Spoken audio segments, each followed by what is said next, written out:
चलिए क्वेश्चन देखते हैं। कह रहा है what is the unit of susceptance? Mho, henry, ohm, farad. ठीक है, तो देखिए फैरेड जो होगी आपकी कैपेसिटेंस की यूनिट हो गई, कैपेसिटेंस। ठीक है, ओम होगी आपकी रेजिस्टेंस की,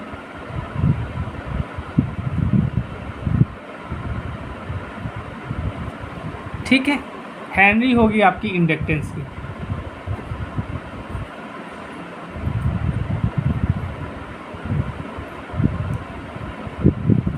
तो बचा क्या आपका महो। तो ससेप्टेंस की वैल्यू यूनिट क्या हो गई आपकी महो। ठीक है, ओके। चलिए अगला क्वेश्चन देखते हैं। कह रहा है what is the formula to find three phase reactive power PR if the line voltage is VL and the line current is IL. PR is equal to VL IL. PR is equal to 3 VL IL cos theta. PR equal to root 3 VL IL sin theta. PR equal to root 3 VL IL cos theta. यहाँ से आपसे क्या पूछा? Reactive power. तो reactive power आपकी क्या होगी? ये होगी, ये आपका राइट आंसर है। ठीक है, ये आपकी क्या होगी? Reactive power. ये आपकी क्या हो गई? Real power. ये आपकी क्या हो गई? Real power. ठीक है, ओके। और ये आपकी क्या होगी? Reactive power. ठीक, चलिए अगला क्वेश्चन कह रहा है what is the formula for reactive power in an AC circuit? PR equal to VI, PR equal to root 2 VI, PR equal to VI cos theta and PR equal to VI sin theta. तो reactive power की बात कर रहा है, तो इसमें answer क्या हो जाएगा आपका? ये सही है। ठीक है, चलिए अगला क्वेश्चन देखते हैं। क्या कह रहा है what is the phase displacement in a single phase AC circuit? 90 degree, 80 degree, 120 degree, 270 degree. तो बच्चों इसमें आंसर क्या हो जाएगा? 90 डिग्री। ठीक है, चलिए अगला क्वेश्चन देखते हैं।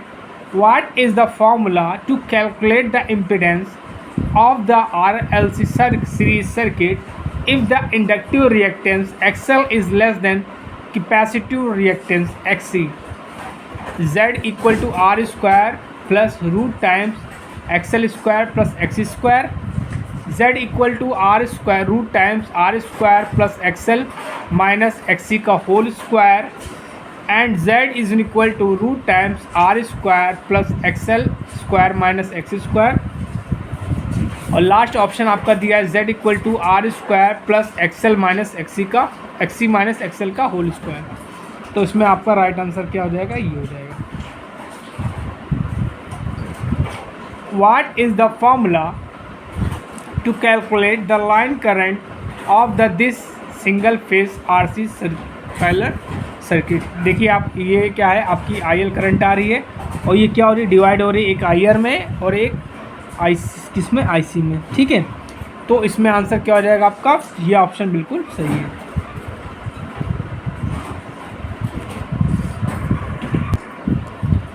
What is the formula to calculate the three phase active power P if the line voltage VL and the line current is IL and the phase angle is Q? यहाँ पे Q दिया है, phase angle आप लिख लीजिएगा theta. Okay, so P equal to VL IL sin theta, P equal to 3 times VL IL cos theta, P is equal to root 3 VL IL sin theta, P equal to root 3 VL IL cos theta. तो यहाँ से आपको active power की बात कर रहा है, तो आपका ये आंसर बिल्कुल सही है। चलिए नेक्स्ट क्वेश्चन देखते हैं। What is the formula for form factor KF equal to average value upon RMS value, KF equal to RMS value upon average value, KF equal to maximum value upon average value, KF equal to RMS value upon maximum value. ठीक है, तो इसमें answer क्या हो जाएगा आपका? ये आपका ऑप्शन बी बिल्कुल सही है। K F equal to RMS value upon average value. K F होता है आपका फॉर्म फैक्टर और इसकी वैल्यू क्या होती है IRMS अपॉन IAV। उसको सॉल्व करते हैं तो ये आता है 1.11। ठीक है, चलिए अगला क्वेश्चन देखते हैं। Which electrical term is defined as the total opposition to current in parallel circuit.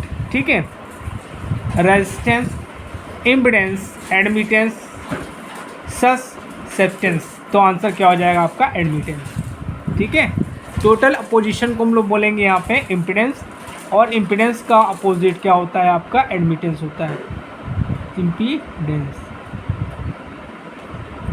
ठीक है, और एडमिटेंस को हम लोग किससे रिप्रेजेंट करते हैं, कैपिटल Y से, और उसकी यूनिट महो होती है। ठीक है, what is the form factor KF of sinusoidal AC? 1, 2.2, 1.11, 4.44। तो जो केएफ की वैल्यू होती मैंने आपको ऊपर बताया है फॉर्म फैक्टर की, वो क्या होती 1.11। चलिए अगला क्वेश्चन देखते हैं, क्या कह रहा है, what is the reciprocal of inductance in AC parallel circuit? Reactance, admittance, conductance, susceptance. तो इसमें आंसर क्या हो जाएगा आपका, इंडक्टेंस का जो होता है रेसिप्रोकल वो क्या होता है आपका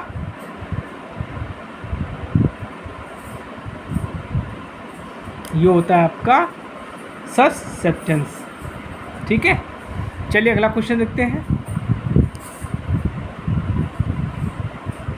विच formula is use to calculate form factor? Effective value upon average value, average value upon effective value, effective value upon maximum value, average value of maximum value. ठीक है, तो बच्चों इसमें आंसर क्या हो जाएगा, effective value upon average value. कह रहा है which formula is use to calculate the impedance of RLC circuit series circuit? Z equal to R square plus XL minus XC का whole square, Z equal to root times R plus XL minus XC, Z equal to R square plus XL minus XC, and Z equal to root times R square plus XL minus XC का whole square. तो आपका ये answer है। ठीक है, what is the phase displacement between phase in a 3 phase circuit? 90 degree, 120 degree, 180 degree, 360। देखिए 3 phase हो गए आपके, ये पहला हो गया, ये आपका दूसरा हो गया, ये आपका तीसरा हो गया, ये आपका RY D। अब 2 फेज़ों के बीच में पूछा कितना डिस्प्लेसमेंट होगा। ठीक है, तो ये जाएगा 120 सॉरी कितना होगा 120 तो 1। ठीक है, अब देखिए अगला question, what is the condition for resonance in RLC circuit series circuit? Inductive reactance XL, capacitive reactance XC। ठीक है, XL की वैल्यू XC से बड़ी होगी, XL की वैल्यू XC से छोटी होगी, XL XC की वैल्यू बराबर होगी, और XL की वैल्यू √2 टाइम्स XC से बड़ी होगी। देखिए रिजोनेंस की कंडीशन क्या होती है, जब RLC सर्किट में XL की वैल्यू XC के बराबर होती है। तो इसमें आंसर क्या हो जाएगा आपका, ये सही है। अगर आपसे रिजोनेंस की फ्रिक्वेंसी पूछे तो ये होती है FR equal to 1/2 pi root times LC। ठीक है, चलिए अगला क्वेश्चन देखते हैं। What is the relation between line voltage VL and phase voltage VP in star connected system? VL की वैल्यू √3 टाइम VP के बराबर होती है, VL की वैल्यू 3 टाइम VP के बराबर होती है, VL की वैल्यू VP/√3 होती है, VL की वैल्यू VP/3 होती है। देखिए अगर हम तो इसमें आंसर क्या हो जाएगा आपका, ये सही है। ठीक है, और किसमें, स्टार कनेक्शन में,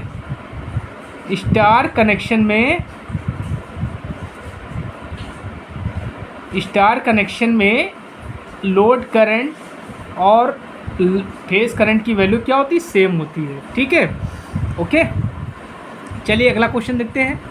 what is the power factor in a 3 phase power measurement of 2 watt meter showing equal reading 0, 1, 0.5, 0.8। तो बच्चों इसमें आंसर क्या हो जाएगा, 1। ठीक है, let's discuss other question. What is the relation between line voltage IL and phase current in delta connection. IL की value IP के बराबर होगी, IL की वैल्यू √3 टाइम्स IP होगी, IL की वैल्यू √3 टाइम्स IP होगी, और IL की वैल्यू IP/√3 होगी। तो देखिए क्या होगा, इसमें आंसर क्या हो जाएगा, इसमें आपका डेल्टा पूछा है तो इसमें आंसर क्या हो जाएगा, ये हो जाएगा। ठीक है, और डेल्टा कनेक्शन में, डेल्टा कनेक्शन की बात हो रहा है तो डेल्टा में लाइन वोल्टेज फेज वोल्टेज के बराबर होता है। ठीक है, चलिए आगे और क्वेश्चन देखते हैं कह रहा है। चलिए अगला क्वेश्चन देखते हैं। A semiconductor is formed by dash dash bonds, covalent bond, electrovalent bond, coordinate bond, none of this.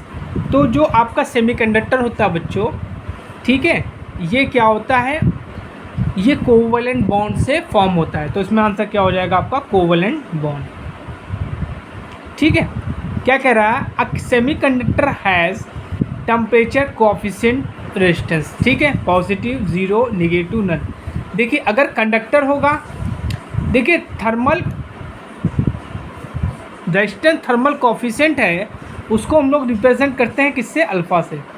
किससे करते हैं, अल्फ़ा से, और इसकी यूनिट होती है पर डिग्री सेल्सियस। यूनिट क्या होती है, पर डिग्री सेल्सियस। अगर कंडक्टर है तो इसमें अल्फ़ा की वैल्यू क्या होगी, पॉजिटिव होगी।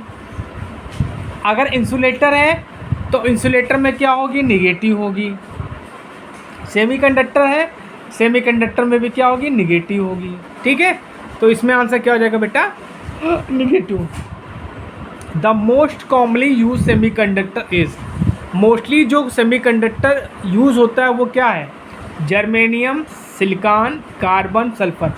तो आपका जो सिलिकॉन है उसका हम लोग ज़्यादातर यूज़ करते हैं। क्यों, क्योंकि ये 175 डिग्री सेल्सियस के टेम्परेचर पे भी काम करता है। लेकिन जो आपका जर्मेनियम है वो सिर्फ 75 डिग्री सेल्सियस पे तक ही काम करता है। ठीक है, चलिए अगला क्वेश्चन देखते हैं।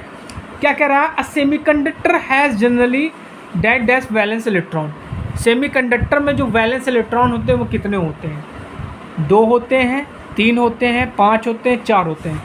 तो सेमीकंडक्टर वैलेंस इलेक्ट्रॉन वो इलेक्ट्रॉन्स होते हैं जो सेमीकंडक्टर के आउटर सेल में पाए जाते हैं। ठीक है, ओके, तो इसमें आंसर क्या हो जाएगा, 4। ठीक है, the resistivity of pure germanium under standard condition is about, मतलब जो स्टैंडर्ड कंडीशन पे जर्मेनियम की रेजिस्टिविटी है वो कितनी है, 6 × 10⁴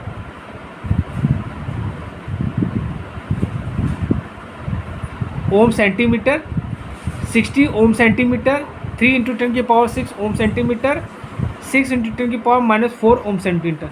तो बच्चों आपका जो ये ऑप्शन है कौन सा, ये ऑप्शन बिल्कुल सही है।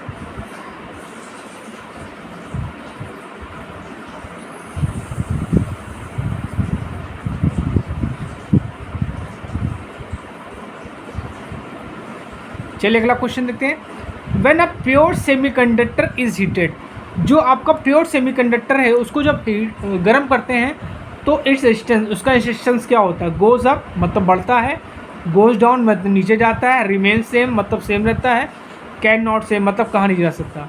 तो देखिए अगर कंडक्टर है तो उसको टेम्परेचर बढ़ाएंगे तो उसका रेजिस्टेंस क्या होगा, इंक्रीज़ होगा। रेजिस्टेंस आपका क्या होगा, उसको इंक्रीज़ होगा, मतलब वो इंसुलेटर बनने की तरफ बढ़ेगा। अगर हम बात करें सेमीकंडक्टर में, तो सेमीकंडक्टर में अगर हम हीट देंगे, गर्म कर देंगे, तो उसमें रेजिस्टेंस की वैल्यू क्या होगी, कम होगी, मतलब ये कंडक्टर बनने की कोशिश करता है। ठीक है, when a pentavalent impurity is added to pure semiconductor it become, ठीक है, एक इंसुलेटर बन जाता है, एन इंसेंट्रिक सेमीकंडक्टर बन जाता है, पी टाइप सेमीकंडक्टर बन जाता है, एन टाइप सेमीकंडक्टर बन जाता है। देखिए जो पेंटावेलेंट होते हैं उनके आउटर सेल में 5 इलेक्ट्रॉन होते हैं, ठीक है, और जो ट्राइवेलेंट होते हैं इनके में 3 होते हैं। तो पेंटावेलेंट में जब मिलाएंगे तो इलेक्ट्रॉन क्या होगा, ज़्यादा हो जाएगा, क्योंकि सेमीकंडक्टर में आउटर सेल में कितने इलेक्ट्रॉन है, 4 है, तो 4 बन के 8 बन गए, तो एक इलेक्ट्रॉन क्या होगा, एक इलेक्ट्रॉन एक्स्ट्रा होगा, तो वो क्या बनाते हैं, एन टाइप सेमीकंडक्टर बनाते हैं। क्या बनाते हैं, एन टाइप, एन मतलब निगेटिव, ठीक है, और निगेटिव मतलब इलेक्ट्रॉन।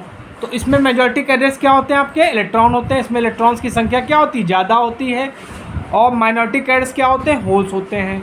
और जो ट्राइवेलेंट होते हैं उनमें इलेक्ट्रॉन्स 3 होते हैं आउटर सेल में, ठीक है। तो इसमें मेजॉरिटी कैरियर्स क्या बनते हैं, आपके होल्स बनते हैं, और माइनॉरिटी कैरियर्स आपके इलेक्ट्रॉन होते हैं, ठीक। अच्छा, addition of pentavalent impurity of semiconductor carriers many free electrons create करेंगे, होल्स क्रिएट करेंगे, बैलेंस इलेक्ट्रॉन्स करेंगे, बॉन्ड। तो क्या होता है बच्चों, मैंने आपको बताया, जैसे आपका फास्फोरस है, फास्फोरस क्या पेंटावेलेंट है, इसके आउटर सेल में कितने हैं, 5 इलेक्ट्रॉन है। इसकी रिएक्शन हम जर्मेनियम से कराएंगे तो क्या होगा, इसका एक इलेक्ट्रॉन क्या हो जाएगा, फ्री हो जाएगा, ठीक है। तो क्या बन जाएंगे ज़्यादा, फ्री इलेक्ट्रॉन, ठीक है।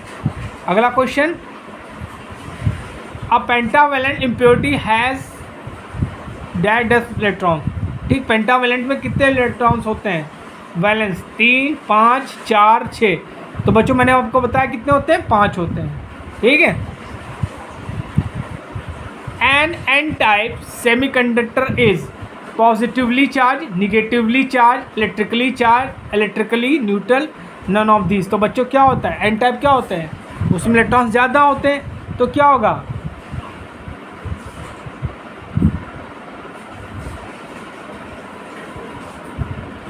N type semiconductor is. तो इसमें बच्चों अभी मिलाया नहीं गया, तो इलेक्ट्रिकली न्यूट्रल होंगे, ठीक है। चलिए अगला क्वेश्चन देखते हैं। A trivalent impurity has valence electron 4, 5, 6, 3। तो कितने होंगे, ट्राइवेलेंट में 3 होंगे, ठीक है। चलिए अगला क्वेश्चन है, क्या करा, addition of trivalent impurity to a semiconductor creates many. क्या बनाएंगे, ट्राइवेलेंट अगर हम मिलाएंगे तो ज़्यादा क्या बनेंगे, होल्स बनेंगे। क्या बनेंगे, होल्स।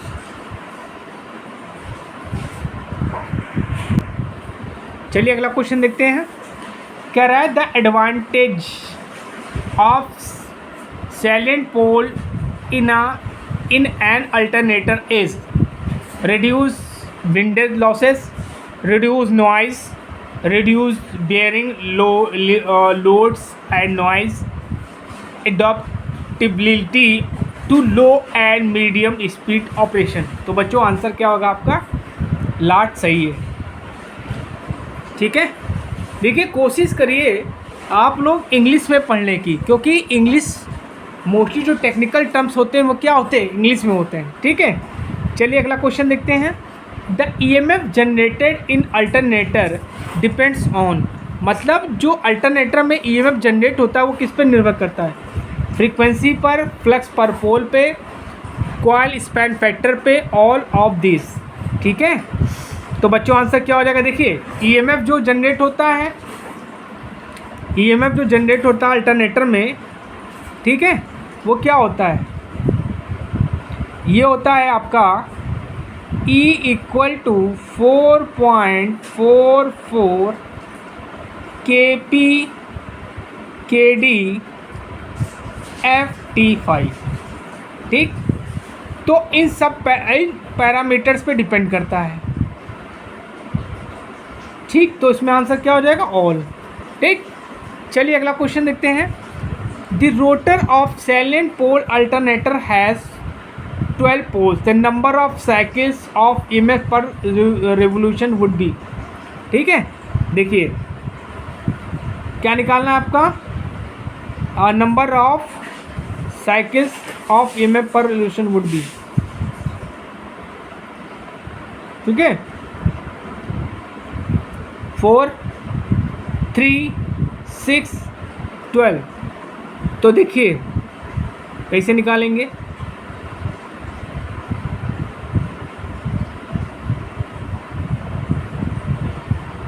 देखिए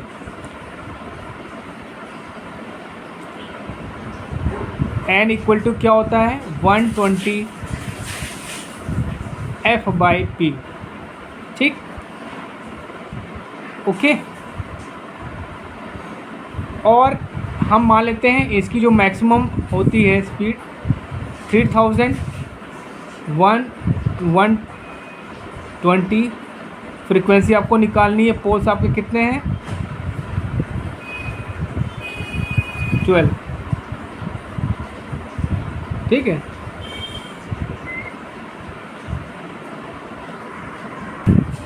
देखिए यहाँ से हम पहले निकाल लेते हैं स्पीड कितनी होगी। तो इसकी स्पीड कितनी हो जाएगी, 12 पोल्स हैं तो 1, तो स्पीड आ जाएगी आपकी 500। ठीक है, अब हमको फ्रीक्वेंसी रेवोल्यूशन निकालने इसमें रख दीजिए। तो n इक्वल टू क्या हो जाएगा, n इक्वल टू हो जाएगा आपका n इक्वल टू क्या हो जाएगा 500। पोल्स आपके 12 हैं, 120। हमको फ्रीक्वेंसी निकालनी है, कैंसिल कर दीजिए।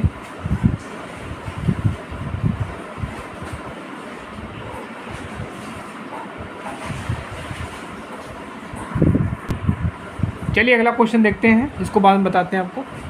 कह रहा है salient pole type rotor has larger in diameter smaller in axial length, larger in diameter and larger in axial length, smaller in diameter and larger in axial length, smaller in diameter and smaller in axial. देखिए जो आपका salient pole rotor होता है, ठीक है, उसमें जो आपका डायमीटर होता है वो क्या होता है, ये होता है डायमीटर आपका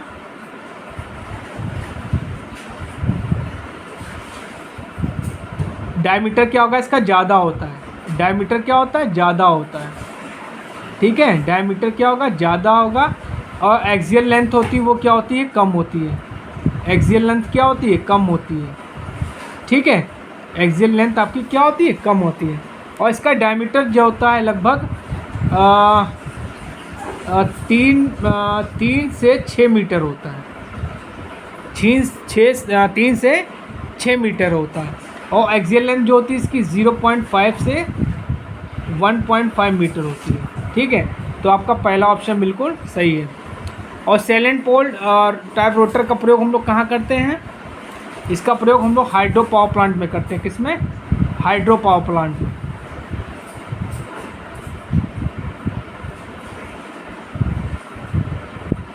ये आवाज़ क्या था, ज़्यादा करता है। आवाज़ क्या करता है, ज़्यादा करता है। ठीक, चलिए अगला क्वेश्चन देखते हैं।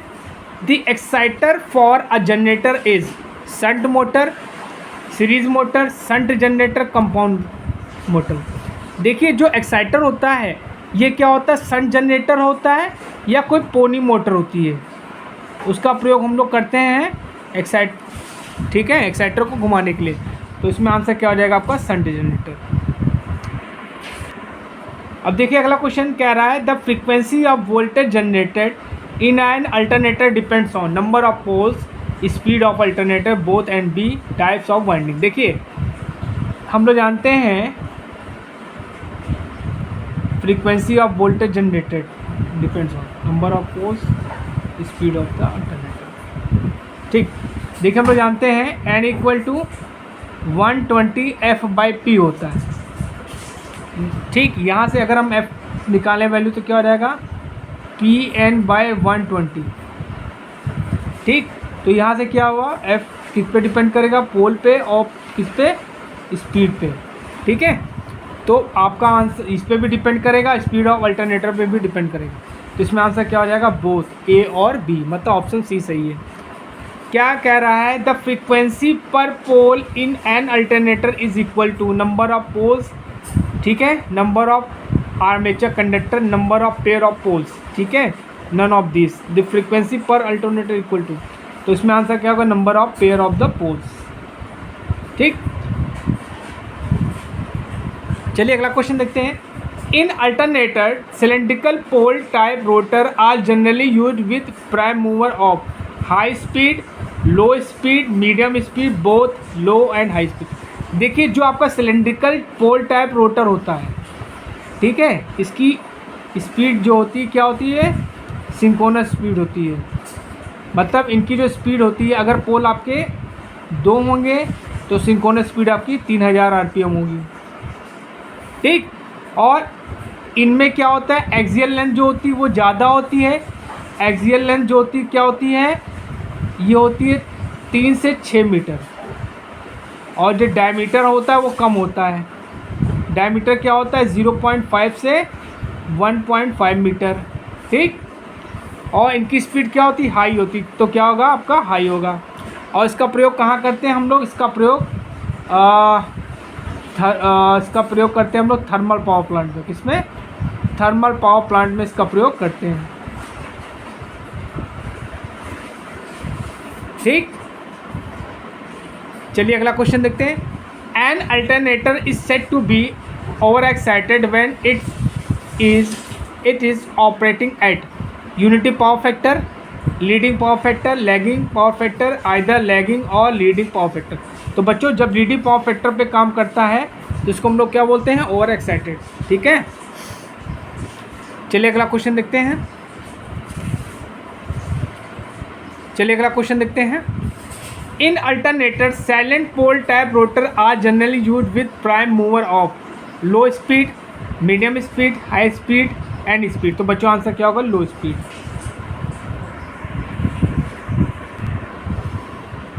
चलिए अब कुछ और क्वेश्चन देखते हैं। The main purpose of using core in transformer is to, मतलब कोर का मेन पर्पस क्या है, क्या क्यों हम लोग यूज़ करते हैं, decrease reluctance of the common magnetic circuit, decrease iron losses, prevent hydrolysis losses, prevent eddy current losses. देखिए जो कोर होती है वो क्या होती है, सिलिकॉन स्टील की बनाते हैं हम लोग। किसकी, सिलिकॉन स्टील की बनाते हैं। ठीक, इसका काम क्या है, लो रिलेक्टेंस का पाथ बनाना, फ्लक्स के लिए, फ्लक्स के लिए लो रिलेक्टेंस का पाथ देना।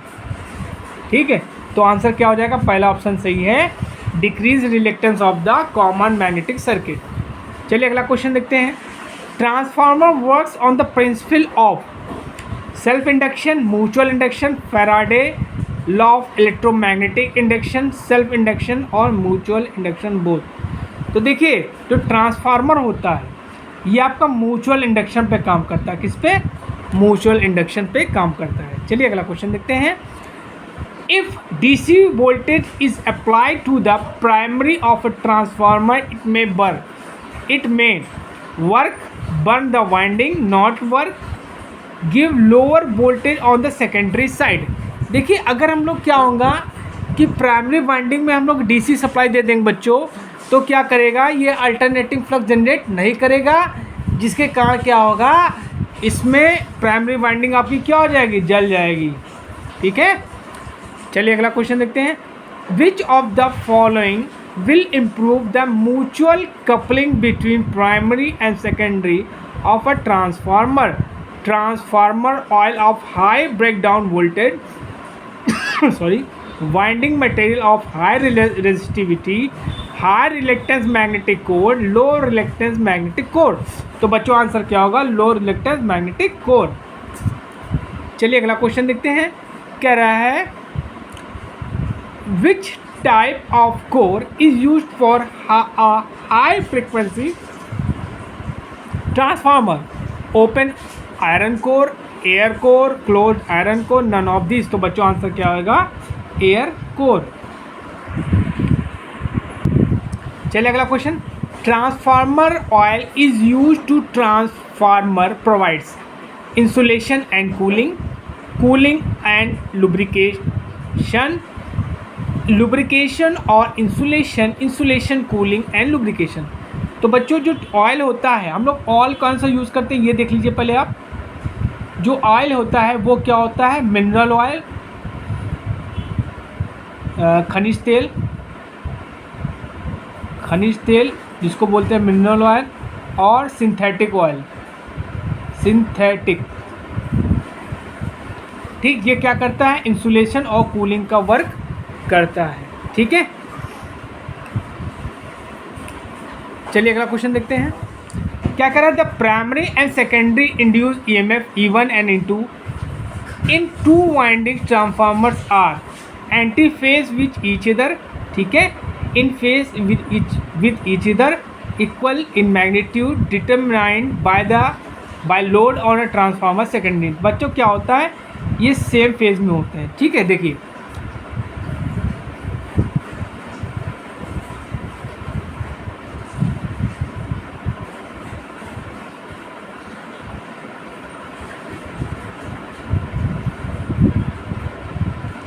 ये आपका V1 होता है, इसी पे आपका E2 होगा, इसी पे आपका E1 होगा।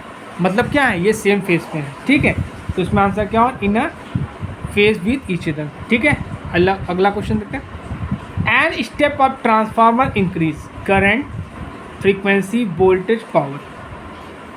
देखिए स्टेप ऑफ ट्रांसफार्मर क्या होगा, ये आपकी प्राइमरी वाइंडिंग के टर्न्स हैं और ये आपकी सेकेंडरी वाइंडिंग के टर्न्स। यहाँ पे जो N1 N2 है वो क्या है, N1 से बड़ा है, मतलब N2 में टर्न्स क्या है, ज़्यादा है, N2 के में टर्न्स क्या है, ज़्यादा है, तो इसको बोलेंगे स्टेप अप। और जब ये क्या हो जाएगा, इसमें टर्न्स ज़्यादा हो जाएंगे प्राइमरी में और सेकेंडरी में टर्न्स कम होंगे, तो यहाँ पे क्या हो जाएगा, N1 बड़ा हो जाएगा N2 से, ठीक। अच्छा, जब ये N2 जो है N1 से बड़ा होगा, मतलब स्टेप अप ट्रांसफार्मर, इसमें कंडीशन में क्या हो जाएगा, वोल्टेज आपका बढ़ेगा और करंट आपकी क्या होगी, कम होगी। और इसमें क्या हो जाएगा, वोल्टेज आपका घटेगा, करंट आपकी बढ़ेगी, ठीक है। इसमें क्या हो जाएगा, इसमें वोल्टेज आपका कम होगा, करंट बढ़ी होगी। तो स्टेप अप का पूछ रहा है, तो स्टेप अप में क्या हो जाएगा, वोल्टेज आपका बढ़ेगा, ठीक। चलिए अगला क्वेश्चन देखते हैं। Eddy current losses in a transformer core may be reduced by reducing the air gap in magnetic circuit, reducing the thickness of the lamination, increasing the thickness of the lamination and increasing the gap in magnetic circuit। तो बच्चों आपका पहला second option बिल्कुल सही है, ठीक है। Eddy current losses को कम करने के लिए हम लोग क्या करते हैं, लैमिनेशन करते हैं। क्या करते हैं, लैमिनेशन करते हैं। और कोर के बीच में क्या करते हैं, स्पेस देते हैं, ठीक। लैमिनेशन किससे करते हैं, वार्निश से। क्या कह रहा है, in a transformer the oil must be free from sulphur, odour, moisture. तो बच्चों किससे, सल्फर से और मॉइस्चर से क्या होना चाहिए, फ्री होना चाहिए। तो ऑप्शन बिल्कुल ये सही है, ठीक है। In a transformer, the magnetic coupling between the primary and secondary circuit can be increased by increasing the number of turns, using soft material of winding, using magnetic core of the low reluctance। तो बच्चों आपका यही option बिल्कुल सही है। देखिए अगला question देखते हैं। The power factor in a transformer is always unity, is always leading, is always lagging, depends on the power factor of the load. किस पे डिपेंड करता है, पावर फैक्टर पे डिपेंड करता है। Which of the following transformer will be largest in size, 1 kVA 50 hertz, 1 kVA 60 hertz, 1 kVA 100 hertz, 1 kVA 50 hertz, 500 hertz, ठीक है। तो बच्चों इसमें आंसर क्या हो जाएगा, लास्ट।